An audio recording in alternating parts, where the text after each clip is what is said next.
नमस्कार मित्रों, हमारी और आपकी चर्चा का पुनः विषय आज कोऑपरेटिव बैंक्स हैं और ये विषय इसलिए भी आवश्यक है कि मैं अपने साथ इस स्क्रीन पर दो रिलीज शेयर कर रहा हूँ रिजर्व बैंक ऑफ इंडिया की, जिसमें उन्होंने कोल्हापुर और पुणे के एक एक कोऑपरेटिव बैंक पर डायरेक्शंस की समय सीमा बढ़ाई है। मित्रों, कल भी मैंने आपके साथ शेयर किया था कि किस तरह कोऑपरेटिव बैंक जो घाटे पे जा रहा है, कभी भी बंद होने की स्थिति में है, उसकी डायरेक्शन की समय सीमा बढ़ाई गई, 2 आज बढ़ाई गई। पीपल्स कोऑपरेटिव बैंक कानपुर में भी हाल में घोटाला हुआ। तो इन कोऑपरेटिव बैंकों में ही इन बैंकिंग बिजनेस फेल क्यों, एक बड़ा गंभीर प्रश्न। परंतु आज हम चर्चा इस विषय पे नहीं करेंगे कि आरबीआई एकल जिम्मेदार है, बल्कि आज चर्चा का विषय है कि कोऑपरेटिव बैंकों को ख़त्म करने में, इसमें जनता के पैसे को लुटवाने के लिए जितने रिजर्व बैंक के अधिकारी, जो यूबीडी डिपार्टमेंट है रिजर्व बैंक का, जिसको अर्बन बैंकिंग डेवलपमेंट डिपार्टमेंट कहते हैं, जितना यूबीडी के अधिकारी जिम्मेदार हैं भारतीय रिजर्व बैंक के, उससे कहीं ज़्यादा जिम्मेदार अधिकारी हैं संबंधित प्रदेश के कोऑपरेटिव डिपार्टमेंट के।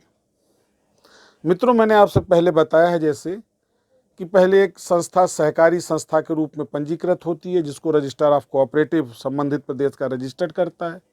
फिर भारतीय रिजर्व बैंक उसको बैंकिंग रेगुलेशन एक्ट के तहत प्रदत्त शक्तियों के चलते उनको बैंकिंग बिजनेस के लिए लाइसेंस देता है। तो इस तरीके से एक कोऑपरेटिव बैंक के 2 रेगुलेटर होते हैं।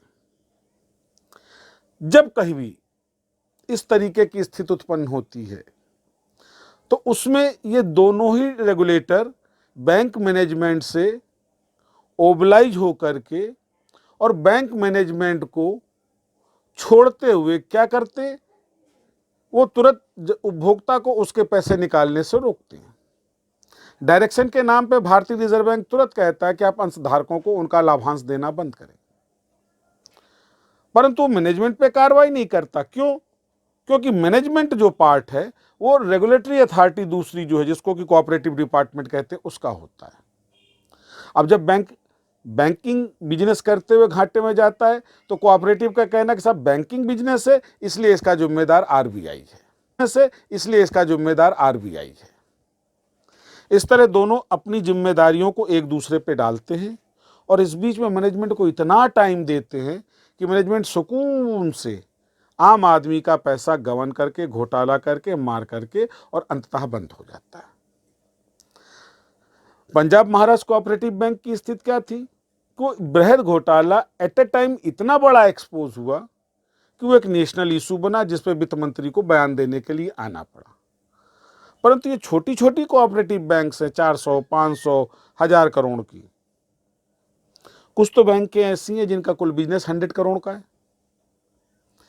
रिजर्व बैंक ऑफ इंडिया के लिए ये अमाउंट कहीं भी मायने नहीं रखता है, परंतु उस आम आदमी के लिए जरूर मायने रखता है जो आदमी अपनी मेहनत मशक्कत की कमाई इन बैंकों में जमा करता है, मात्र आधा 1% अतिरिक्त ब्याज के लिए।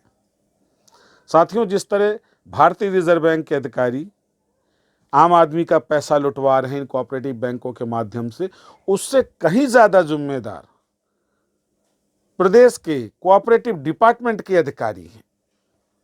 ये भी निरीक्षण करते हैं, ये उसकी प्रबंधन व्यवस्था का निरीक्षण रखते हैं। इनके संज्ञान में भी बैंक घाटे में है या फायदे में है जाती है, परंतु ये इसलिए हस्तक्षेप नहीं करते कि साहब ये बैंकिंग बिजनेस है, इसको भारतीय रिजर्व बैंक देखे, और भारतीय रिजर्व बैंक मैनेजमेंट पे कार्रवाई करने से इसलिए बचता है क्योंकि ये प्रबंधन व्यवस्था है, इसको कोऑपरेटिव बैंक देखे। साथियों, क्या ये स्वतंत्रता हमको मिली है हमारी आर्थिक आजादी की, कि भारत सरकार के 2 विभागों के अधिकारी संयुक्त प्रयास के चलते इन भ्रष्टाचारियों, घोटालेबाजों को संरक्षण देते और आम आदमी का पैसा मरवा देते। इस वीडियो के माध्यम से मेरी गुजारिश है महाराष्ट्र सरकार से, मेरी गुजारिश है उत्तर प्रदेश सरकार से कि इस जनता के पैसे की लूट के जो भी कोऑपरेटिव अधिकारी जिम्मेदार हों, उनके विरुद्ध कठोर कार्रवाई की जाए और इस वसूलियाबी को उनके जरिए लागू किया जाए। एक और मजे की बात मित्रों, जब ये बैंक बंद होती है तो इसमें एक तथाकथित लिक्विडेटर नियुक्त होता है। ये लिक्विडेटर सहकारिता विभाग का होता है और 10 साल ये लिक्विडेटर आम जनता का पैसा नहीं वसूल करवाता है। इसका लिक्विडेटर सहकारिता विभाग का होता है और 10 साल ये लिक्विडेटर आम जनता का पैसा नहीं वसूल करवाता है। इसका प्रत्यक्ष उदाहरण उत्तर प्रदेश सहकारिता विभाग के अंतर्गत आने वाली कानपुर की फेडरल कोऑपरेटिव बैंक है, स्वदेशी अर्बन कोऑपरेटिव बैंक है, यूसीसी कोऑपरेटिव बैंक है। ऐसे कई उदाहरण हैं। अब आवश्यकता है हमको और आपको दो विषय विशेष तौर पे ध्यान देने की कि हम चाहे आधा % कम ब्याज पाएं, परंतु ऐसी सहकारी बैंकों में पैसा जमा करने से बचें, अन्यथा आपका पैसा भारतीय रिजर्व बैंक और कोऑपरेटिव डिपार्टमेंट दोनों मिलकर लुटवा देंगे।